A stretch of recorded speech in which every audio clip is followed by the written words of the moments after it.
Isang panibagong umaga ang sa ating pinagpala.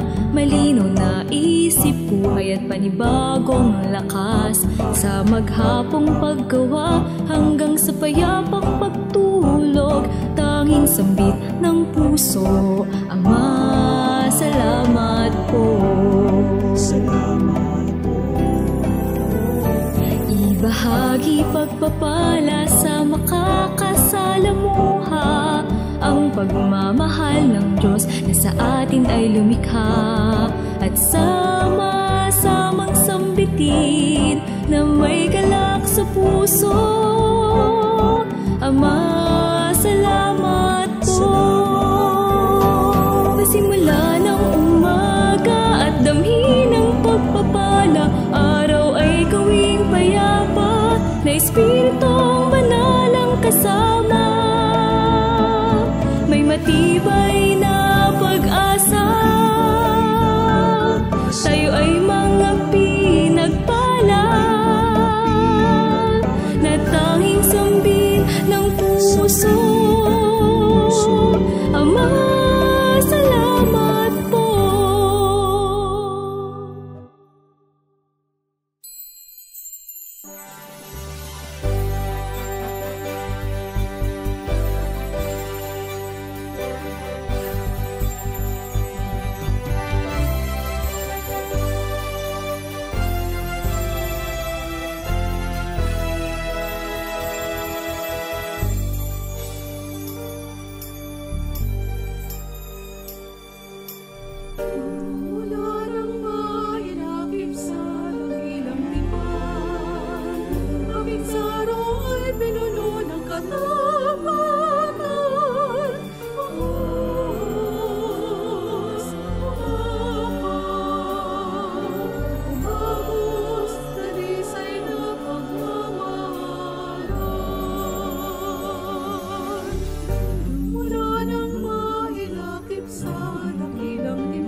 Sa piging ng pagmamahalan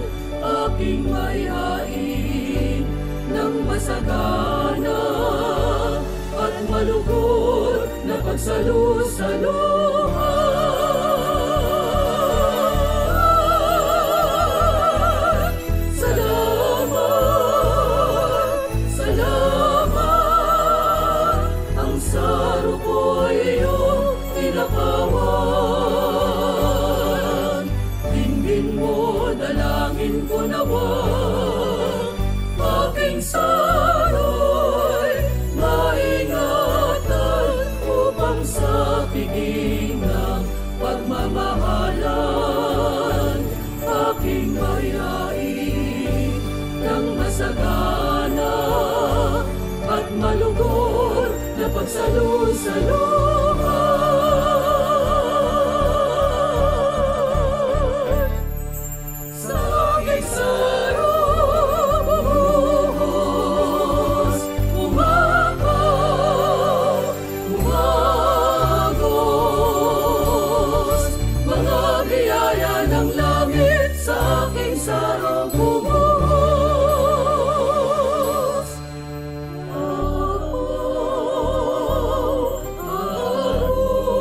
Aros, pagpuri sa'yo, O Hari.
Kapayapaan ang sumaatin kong lahat. Elder Ryan Bernabe, isa po sa mga lingkod ninyo sa kabanal-banalang Iglesia ng Diyos kay Kristo Jesus.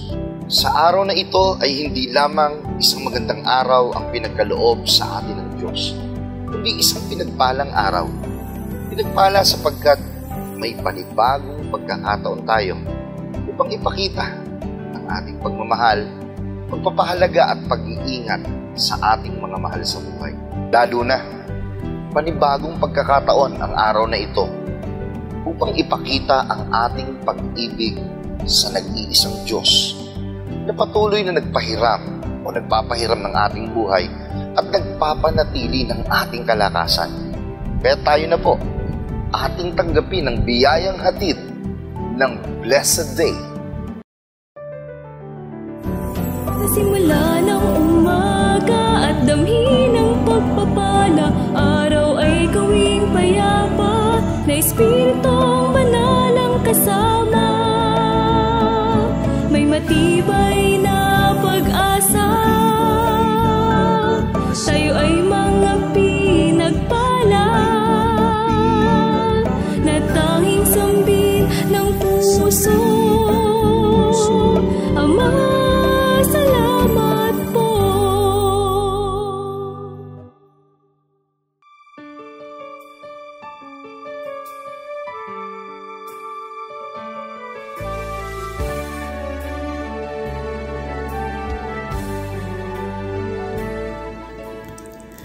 Let love and loyalty always show like a necklace, and write them in your mind. Proverbs chapter 3 verse 3. Live a life in love and truth as children of a covenant God, our Lord Jesus Christ, who shed his covenant blood for the salvation of all men. Our love and truthfulness for all men shows the image of God in us. As a necklace, love and truth become part of our person, of our character. It is encrypted in our mind, in our soul. Be truly an adorable, beautiful person by being loving and truthful. It is the image of God.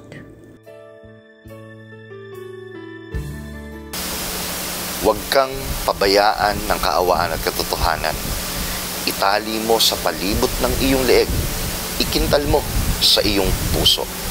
Tayo'y mabuhay sa pag-ibig at katotohanan bilang mga anak ng Diyos ng Tipan. Ang ating Panginoong Kristo Jesus na nagsakripisyo ng buhay para sa kaligtasan ng sangkatauhan. Ang ating pag-ibig at pagkamakatotohanan sa lahat ang nagpapakita ng larawan ng Diyos sa atin. Gaya ng kwintas, ang pagiging maibigin at totoo ay nagiging bahagi na ng ating pong pagkatao. Nakaukit na ito sa ating pong mga kaluluwa, sa ating isip. Maging tunay tayong kaibig-ibig. Maging tunay tayong maganda sa pamamagitan ng pagiging maibigin at makatotohanan. Ito ang larawan ng Diyos.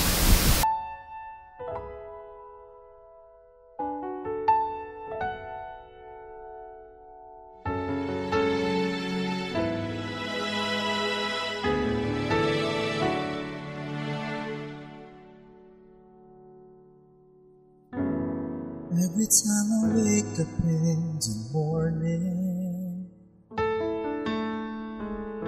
your words of teachings, all I am longing. Thy love and mercy are shining unto my face unconditionally.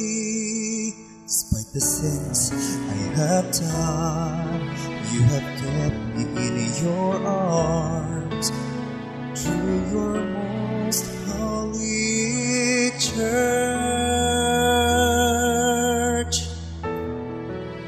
You made my life blessed as it goes. Your teachings are in my mind like a gold. It's spreading the joy, it's spreading the hope and your love in my heart, in my heart. Even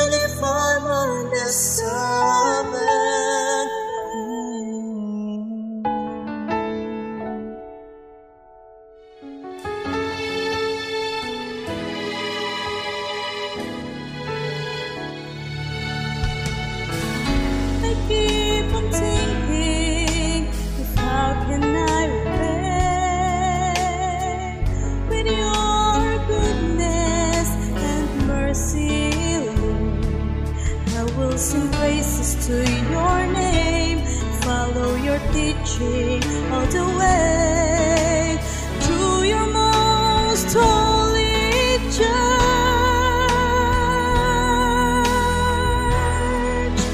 You made my life blessed as it goes.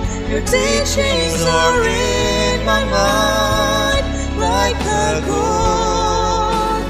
It's spreading the joy, spreading the hope and your love in my heart,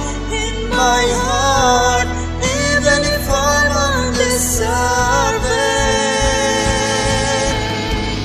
I really made up my mind to dedicate all my life to praise and honor your name, Most High, Most High. You made my life blessed as it goes. Your teachings are in my mind like a gold. It's spreading the joy, it's spreading the hope and your love in my heart, even if I'm undeserving.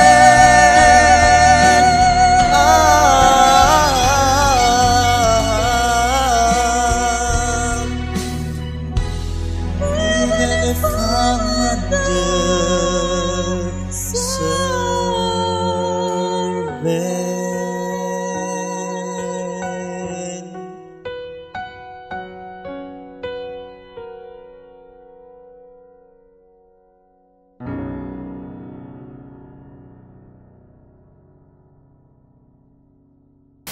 A blessed day to all.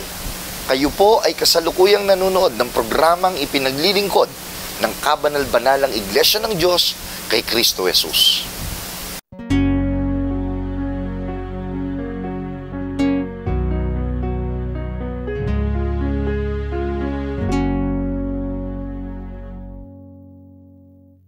Mga minamahal na mga kapatid at sa amin po mga kaibigan na tagapakinig, Shalom po ang sa inyong lahat, sumating po ang kapayapaan ng ating dakilang Diyos. Sana sa araw na ito ay madama po natin ang biyaya ng ating Panginoon sapagkat talaga naman araw-araw ang pagpapala ng Diyos, ang kanyang kabutihan ay bago everyday, bago araw-araw. Ang tatalakayin po natin ay may kinalaman sa mga OFWs o mga Overseas Filipino Workers. Kasi napakarami pong pamilyang Kristiyano o pamilyang Filipino na talaga namang isa o dalawang miyembro ay nasa abroad para magtrabaho. At yung pong kalagayan nila roon, yung po maaring tatay, maaring ding nanay o kapatid sa laman, kapatid sa pamilya. Yun po ay nagdudulot ng homesickness para doon po sa lumalayo, mapatatay o mapananay. Nagdudulot po yun ng loneliness, mga kalungkutan, dahil nga separated ka sa pamilya mo, sa pangunahing mga tao na nagdudulot sa iyo ng katuwaan. At ang hindi po magandang nangyayari sa marami din nating kababayan, lalo na po yung mga domestic helpers, yung maltreatment. Sila po ay dumaranas ng pagmaltrato sa kanilang mga amo o pinagtatrabahuhan. At marami po tayong nababalitaan na ganyang kalagayan. At yung pong usong-usong ngayon, hindi lang po sa Amerika, sa Europa at maging ilang bansa sa Asia, yung pong tinatawag na discrimination. Marami pong Filipino na nagtatrabaho sa abroad ay talaga namang nadi-discriminate. Kasi mababa talaga ang tingin sa atin ng ating kapwa-tao na nilikha ng Panginoon according to His image. Bakit ba nauobliga ang mga Filipino na magtrabaho abroad? Kasi talagang mahirap magtrabaho sa Pilipinas. Ibig ko pong sabihin, minsan kahit ang gawin mo, maging masikap ka, masipag, maliit ang sweldo. Di po ba? Napakahirap pong umunlad financially sa Pilipinas kung ikaw ay ordinaryong empleyado. Kaya kung nabalitaan niyo po, kailan lang, di po ba? Yung pong sa ating airport, sa ating national airport sa Manila, nagkaroon ng aberya. At ayon po sa sinasabi sa balita, dahil sa pagkukulang ng airport personnel. At pagkatapos po ng pangyayaring iyon, lumabas ang balita na marami daw po kasi sa atin na mga reliable na airport personnel ay sa ibang bansa nagtatrabaho sapagkat ang sweldo doon 7 or 9 times bigger kaysa po doon sa sinusweldo ng airport personnel na kumukontrol po ng in and out sa mga aeroplano kumpara po sa mga sinusweldo ng nagtatrabaho sa ibang mga bansa. So yan po ang hindi magandang kalagayan ng sitwasyon sa pagtatrabaho sa Pilipinas. Bakit naobligang magtrabaho sa ibang mga bansa? Kasi nga una, mas maganda po, malaki ang sweldo doon. So ang pangunahing dahilan, financial gains. Kasi kailangan mong pag-aralin yung mga anak mo. Di po ba? Kung tayo tatay o nanay ng pamilya, kinakailangan sila palaging may makain sa hapagkainan. Karoon ng mga daramtin at kung maaari talagang magkaroon ng tirahan at maging sasakyan. So, yun pong kadalasang dahilan kung bakit nag-a-abroad. Nagtatrabaho sa ibang mga bansa ang maraming Filipino. Yung iba naman po kasi talagang may mga tinatawag na personal ambitions na talagang they wanted to live or to migrate sa iba pong mga bansa. At hindi po natin sila masisisi, di po ba? Kasi sa ibang mga bansa, ayon po sa ating mga nababalitaan, nakikita, mas maayos ang pamamahala ng mga namiminuno. Maraming po mga bansa, may disiplina, di po ba? May mga kaayusan, may mga benefits na tinatamo yung kanilang mga citizens. Nakalulungkot nga lang talaga, dito po sa Pilipinas, talagang salat sa ganoong mga bagay. Kaya yung iba po nating kababayan, talagang nagpaplano na manirahan sa ibang mga bansa dahil maayos doon, maganda ang kita, may disiplina, at maaari po silang umunlad at may mga benefits. So hindi po natin sila masisisi kung talagang magplano man na tumira sa ibang mga bansa. Kasi minsan lang, iba, nakaka-experience tayo pag tayo nakikipag-deal sa gobyerno, talagang ang hirap. Ang haba ng pila, napakadaming red tape, kinakailangang magpadulas ka para bumili yung inaasikaso mong papeles. Sa ibang mga bansa, hindi po nangyayari yung talamak na nangyayari sa Pilipinas. Nakakalungkot, pero yan po ang katotohanan. Ngayon, ano po ba yung mga positibong epekto kapag ang miyembro ng pamilya ay nagtatrabaho sa ibang mga bansa? Ito po, siyempre, natawag po natin financial stability. Talagang lalakas kasi ang kita. Kaya mapag-aaral mo na yung mga anak. Yung iba nga, namimili pa ng mga mamahaling eskwelahan para matuto ng mga mas maayos na kaalamang panlupa pang dito sa mundong ito ang kanilang mga anak. Meron po mga pamilya, halimbawa lang yung mga nag-seamen. Halimbawa po yung mga professionals, nagtatrabaho sa iba't ibang mga bansa, they are able to acquire yung pong mga lote dito po sa Pilipinas upang mapagtayuan ng mga bahay. Kasi alam nyo, karamihan po sa mga kaya na magpagawa ng bahay ng mga Filipino, karaniwan po kadalasan yung pong nag-a-abroad. Maaring seaman po yan, o kaya naman professional doon sa abroad. O kaya naman, kahit hindi siya professional, malaki ang kinikita. So yun po ang mga positibong epekto, financial gains. Di po ba? At pwede rin pong sa spiritual na usapan, magkaroon din ng spiritual gain. Papaano? Kasi halimbawa, may kapatid po tayong napunta sa ibang mga bansa. Sila po ay pwedeng maging binhi doon. Di po ba? Pwedeng maging pamilya na pwedeng pagmulan ng marami pang kapatid natin na sasampalataya sa iglesia, sasampalataya sa aral at turo ng Panginoon at magiging kapatid natin. Maging hindi po natin sila kapwa Filipino. Maaari pong mangyari yon. At yan po'y nangyayari na sa ilan natin mga kapatid na nasa iba't ibang mga bansa. Pero on the other way around, maaari din pong yung kabaliktaran ng mangyari, di po ba?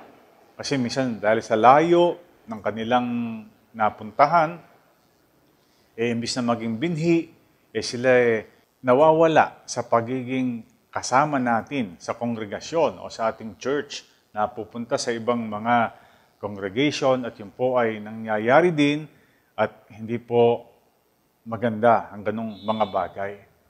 So yun po ang mga ilang positibong epekto, mostly financial aspects. Ngayon naman po, ano mga negatibong epekto nung pong pag-abroad ng ating kapamilya? Siyempre po yung separation, di po ba? Physically, talagang separated kayo, yung mag-asawa. Yung anak sa magulang na nag-abroad, di po ba? Mahirap na sitwasyon yun. Tayo pa naman, sabi nga yung mga Filipino, talagang close-knit family. Matibay, malapit ang ating pagsasama-sama bilang pamilya. Pero dahil doon sa pagtatrabaho sa ibang mga bansa, talaga pong nalalayo ang magulang sa mga anak. Minsan naman yung mga anak nalalayo sa magulang. Minsan naman siyempre yung kapatid nalalayo sa kanyang minamahal na kapatid. At yun po ang nangyayari. At hindi lang po yun nga, may mga pagkakataon na kapag ang isang kapatid na nag-abroad ay hindi ganun kahigpit o lakas ang antas ng kanyang pananampalataya, maaari po siyang mawalay. Mawalay sa iglesia, mawalay sa mga paglilingkod at paggawa ng kalooban ng Diyos at mahawa po doon sa kultura ng bansa na kanyang napuntahan. So, marami pong pagkakataon, yung pong mother and father figure, nami-miss ng mga anak na naiwan po dito sa Pilipinas. Na dahil dyan, maring di po sila na-disiplina ng maayos, maring sila po they are longing doon po sa pagmamahal ng tunay na ina at tunay na ama. So, kalungkutan din ang tunay na idinudulot sa mga anak.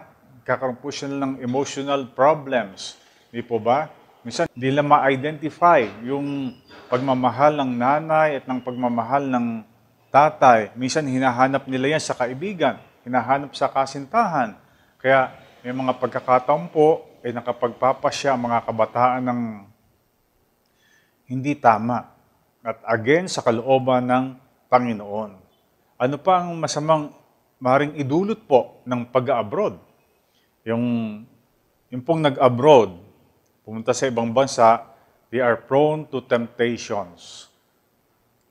Kasi ang layo sa pamilya ang layo sa asawa. Minsan makakatagpo ng kapwa Filipino na nangungulila din, di po ba? At minsan hindi naman kapwa Filipino, maring citizen doon sa bansang napuntahan niya, natutukso.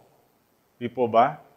At hindi lang naman po yung napupunta sa abroad ang maring matukso. Kahit po yung naiwan dito. Marami pong domestic helpers, siyempre mga babae yan, na nangamuhan sa ibang mga bansa. Natutukso yung asawang naiwan, nagkakaroon ng affair na hindi po dapat na mangyari. Kaya nagkakaroon man sila ng financial gains, yun naman po napapalitan ng kalungkutan, ng pagkasiphayo sapagkat maaaring hindi man gusto na magtaksil, nangyayari po yaan. So yun po ang mga negatibong epekto kapag kami nag-abroad at pagka po separated. Ang magulang sa anak, ang asawa sa kanyang asawa. Ano pa?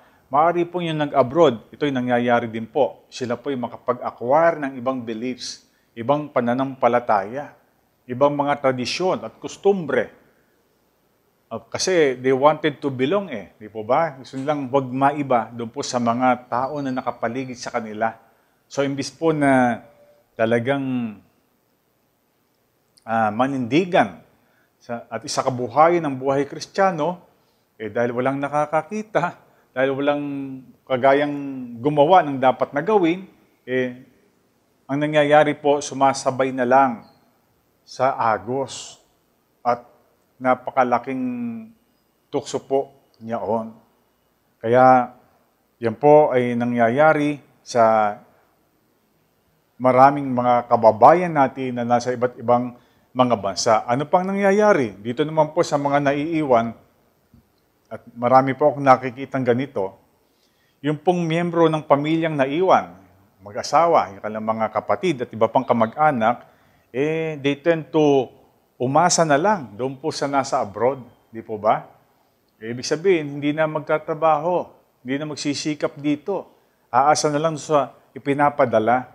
So, ang dinudulot na negatibo, nagiging tamad, irresponsible, yung pong mga naiiwan dito sa Pilipinas. Na hindi dapat na mangyari kasi imbis na maawa tayo doon sa nag-abroad dahil napalayo siya at walang ginawa kundi magtrabaho. Minsan nga po, 2 jobs ang ginagawa nila para lang mag-earn ng mas maraming pera. Tapos papalitan ba natin yan ng katamaran, pagiging irresponsible sa ating paggugol o paggasta? Hindi po nararapat. Pero nangyayari po yaon. So ano pong ating i-discuss upang hindi po mangyari ang gayong mga bagay para malayo man ay malapit din.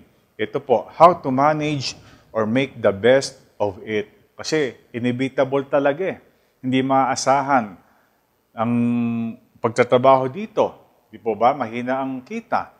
Paano natin maiwasan yung mga negatibong epekto ng pag-abroad ng sino man na miyembro ng ating pamilya?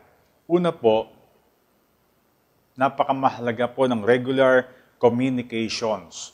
Yung open communications. Pag-uusap po ng asawa sa kanyang asawa. Pag-uusap po ng tatay sa kanyang mga anak. Pag-uusap po ng kapatid sa kanyang kapwa-kapatid. So, yun po ay napakamahalaga. At alam nyo, mapalad na po tayo sapagkat nasa panahon po tayo na talagang madali na makipag-usap sa isang kamag-anak natin kahit napakalayo, di po ba? Dahil sa internet, dahil sa connection. O nakakapag-online tayo, pwede tayong makapag-usap ng face-to-face. Makikita sila talaga. Hindi tulad ng araw, di po ba? Pag tumawag ka ng long distance, mamadaliin mo, sasabihin mo kasi laki ng babayaran mo. O hahanap ka pa ng telepono, hahanap ka pa ng operator para i-connect ka sa malayo. Kaya tatanungin ka pa, gusto mo ba collect? O hindi? Ngayon, libre, di po ba? Meron ka lang gadget, connect lang tayo sa internet, pwede nang makipag-usap. So yun po, unang-una, magkaroon ng regular po na communication. Sa itinakdang oras, panahon para mag-usap ang mag-asawa. Itinakdang oras o panahon para kausapin ng parent na nasa abroad yung kanyang mga anak. Siyempre, kasama rin yung naiwan dito, maring tatay o nanay. At gawin po ninyong maging sagrado yung oras na iyon, sacred moments. Kasi nga, malayo po di ba? Malayo ang tatay, malayo ang nanay, malayo yung asawa. Kinakailangan maging sagrado po yan. Kung meron tayong mga schedules, mga ginagawa, talagang yan ang ating igalang na oras at panahon ng pag-uusap sapagkat diyan po nakasalalay ang magiging kapakanan, kaayusan ng ating sambahayan. Nais ng Panginoon, tayo po talagang makabuo ng isang pamilyang Kristiyano na mag-glorify sa Kanya. At isang paraan po, maging maayos ang ating relasyon sa isa't isa. At napaka-crucial, mga kapatid, mga kaibigan, ang pagkakaroon po ng open, healthy communications between spouses. At siyempre din po, between sa mga magulang at sa mga anak. Pag-usapan po yung mga concerns sa eskwela, maging sa mga kasintahan, maging sa mga pangarap, pag-usapang mabuti yan. At napakamahalaga po yung palaging pananalangin. Di ba? Bago mag-usap, pagkatapos mag-usap, manalangin, heart to heart, puso sa puso, bukasan talaga kasi pamilya kayo eh. Yan po ay napakamahalagang mangyari. So, maaari pong gawin niya sa video call, sa messenger, sa Zoom, at iba pang paraan upang makausap natin ang ating minamahal sa buhay para malayo man, maging malapit din sila sa ating puso at madama pa rin yung pong talagang meron silang tatay, meron silang nanay, meron silang kapatid na nagmamalasakit, di ba? Talagang tinitingnan ang kanilang kapakanan. Bukod doon, ang pwede rin pong gawin, planuhin po yung bakasyon. Kung pwedeng ipakiusap sa boss o sa kumpanya, as much as possible, makapagbakasyon ng madalas at matagal. Minsan po, yan negotiate, di po ba? Lalo na kung maayos kang empleyado, di po ba? At may mga pagkakataon naman, pwedeng mag-work from home. Nangyayari po yan. So kahit umuwi ka sa Pilipinas, gamit ang internet, you can work from home. May alam po ako, nangyayari po iyon. So mahalaga, mag-negotiate lang po yung tatay o nanay sa kanilang boss o sa kumpanyang pinagtatrabahuhan at manalangin at papayagan po ng Diyos. Bibigyan ka ng favors of God para ma-bless ka at ang iyong pamilya. I-manage din po yung durations, yung tagal ng inyong pagbabakasyon, di po ba? Na-negotiate yan eh. Lalo na kung sabi nga kanina, responsible kang empleyado, you are doing more than what they are asking for sa iyo. Ikaw ay papayagan sapagkat nakita nila, responsible ka, maayos kang employee.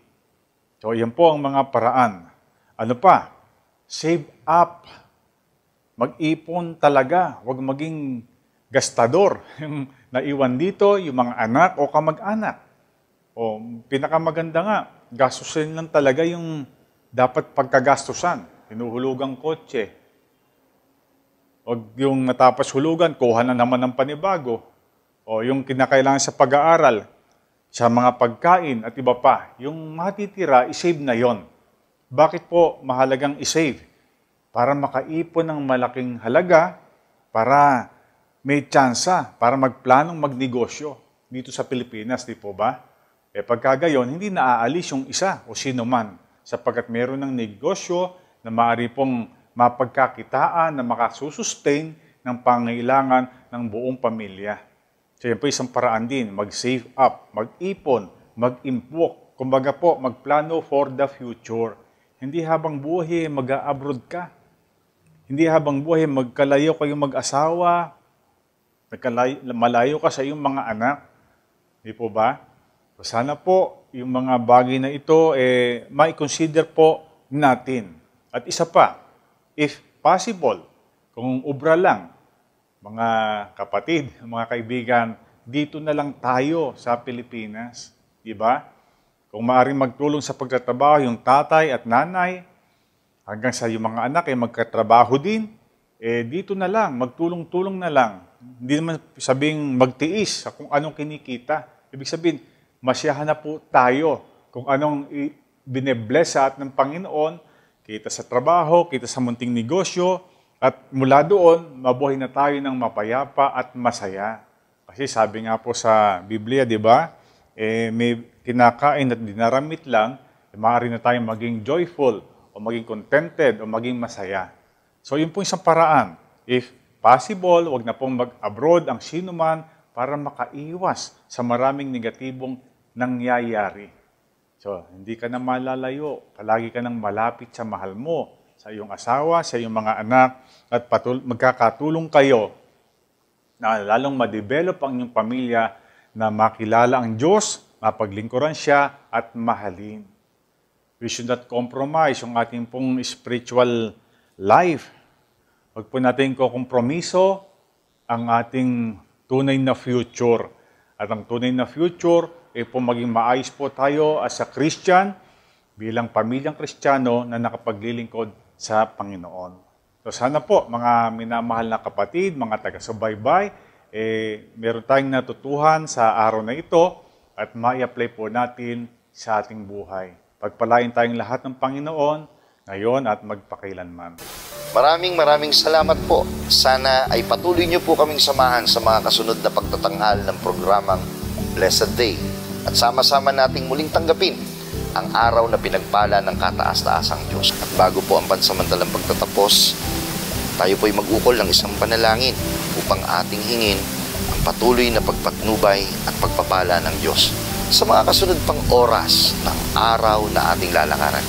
Inaanyayahan ko po kayo na pumikit at sama-sama nating ipaabot sa ating dakilang Diyos ang ating pong panalangin.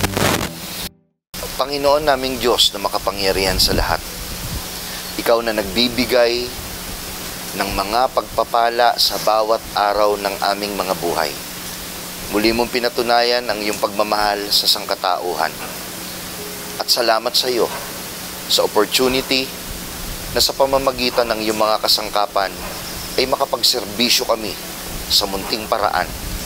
Kaya nagpapasalamat kami at humihiling na ipagpala sa amin ang kababaan ng kalooban at maingatan po namin ang pagsunod sa nangangasiwa sa iyong kabanal-banalang iglesia na lagi ay maitanghal lamang ang iyong karangalan at manatili kami sa kababaan ng kalooban.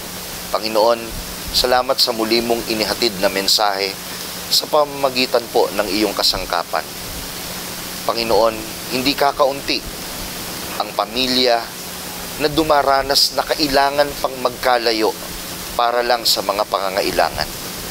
Hindi kakaunti ang kahit mahirap sa kalooban na tanggapin ay napipilitang tanggapin sapagkat kailangang maitaguyod ang mga pag-aaral at pangangailangan sa buhay. Subalit salamat sa tulong mo dahil nandyan ka upang gabayan ang bawat pamilya sa pamamagitan ng iyong mga dakilang aral, ng iyong mga katotohanan. Tulungan mo sana na sana'y naintindihan at natanggap nila ito at maibahagi namin sa lahat ng aming kaibigan, sa lahat ng aming kapwa, sapagkat naniniwala kami, Panginoon, ito man ay patuloy na kailangang mangyari sa aming buhay. Maunawaan ng bawat miyembro ng sangbahayan, ito ay bahagi ng sakripisyo ng isang nagmamahal. Kaya naman, tulungan niyo po sana ang pamilya na ang kanilang ina o ama ay nasa malayong lugar, manatiling tapat sa pagtanggap ng mga pagpapayo, maging tapat ang mga anak sa mga suporta ng kanilang mga magulang na nagsasakripisyo sa malayong dako upang sa pamamagitan ng ganitong ugnayan, dumating palagi sa bawat araw ng kanilang buhay ang iyong pagtulong. Maingatan ng bawat mga anak ang pagsisikap na ginagawa ng kanilang mga mahal sa buhay. Panginoon, sumasampalataya kami. Magbabago ang lahat. Mula sa mga hirap, mula sa mga sakit, mapapalitan ito ng kaginawahan. Mapapalitan ito ng kapayapaan. At higit sa lahat, makikita na ang bawat pamilya sa mundong ito ay makilala ang iyong kapangyarihan at sama-sama ka namin paglingkuran sa bawat araw ng amin pong mga buhay. Maraming salamat sa isang panibagong gabay sa maghapong aming lalakaran. Naasahan namin ang iyong mga pagpapala at maingatan namin ang mga pagtuturo mo. Ito po ang aming idinadalangin, ipinagpapasalamat sa pangalan mong Kristo Jesus na aming tagapagligtas. Amen. Maraming salamat po sa inyong pagtangkilik sa palatuntunang ito ng Kabanal-Banalang Iglesia ng Diyos kay Kristo Jesus.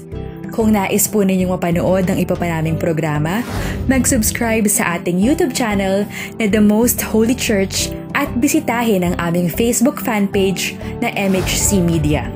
Upang lubos po ninyong makilala ang Kabanal-Banalang Iglesia ng Diyos kay Kristo Jesus, bisitahin ang ating official website na www.mostholychurch.com.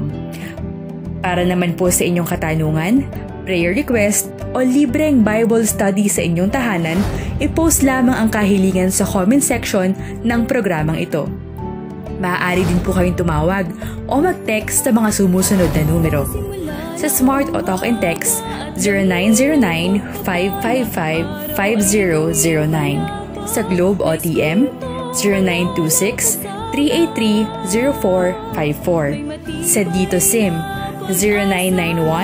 0991-419-2027. At sa landline, 8255-6949 o 8553-0946. Maraming salamat po. Salamat.